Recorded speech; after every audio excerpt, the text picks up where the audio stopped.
Olá, bom dia a todos. Então hoje a gente vai conversar um pouco sobre diabetes na gestação e esse é o primeiro vídeo aqui no IGTV. A diabetes na gestação ela tem se tornado muito frequente nos últimos anos por conta da gente ter um envelhecimento das mulheres quando gestam. Então a gente tem mulheres gestando acima dos 30, 35 anos e a gente sabe que um dos fatores associados ao desenvolvimento do diabetes gestacional é engravidar um pouco mais tarde, né? Associado a isso também, a gente tem uma população que tem um peso um pouco mais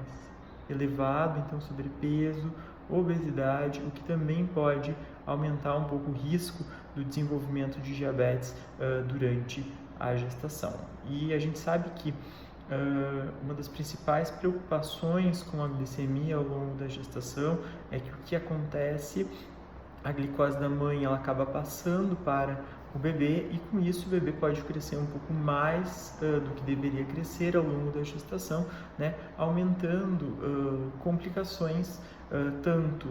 obstétricas quanto também complicações após o nascimento. Então, o que se visa ao longo da gestação nas gestantes com diabetes gestacional é o controle glicêmico adequado a fim de se evitar essas complicações. O diagnóstico ele pode ser feito no início da gestação, quando já se tem uma glicemia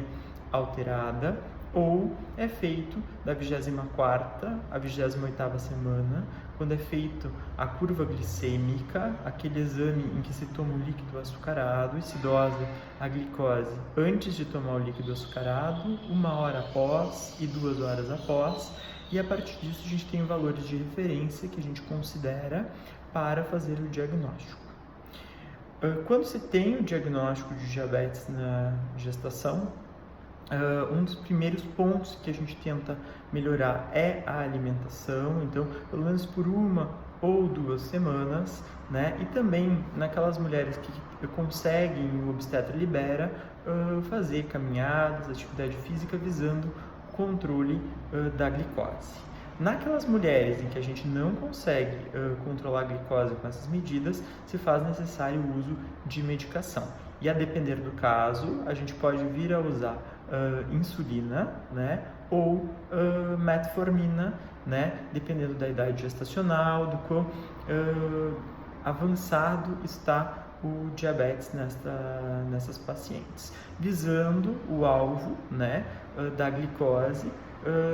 que é de jejum menor do que 95, então aqui a gente está falando da glicose em medida de ponta de dedo, então feito através do aparelho do glicosímetro, né? Então a gente preconiza que após feito o diagnóstico, fazendo o tratamento, que os valores de glicemia de jejum fiquem menores do que 95 e 2 horas após o café, almoço e jantar fiquem menor do que 120, né? Caso a paciente esteja fazendo tratamento, na realidade não, caso a paciente tenha sido feito o diagnóstico, né, esteja já controlando a alimentação e mais do que 30% das medidas de ponta de dedo fujam desses valores, então fuja do 95 em jejum ou 120 pós as refeições, a gente avalia a necessidade de terapia medicamentosa. Assim como também é feito acompanhamento do bebê, né, através do ultrassom obstétrico, e a gente vê o grau de crescimento do bebê. Se a gente vê que esse bebê está ganhando mais peso do que o esperado, se faz necessário também entrar com a terapia medicamentosa.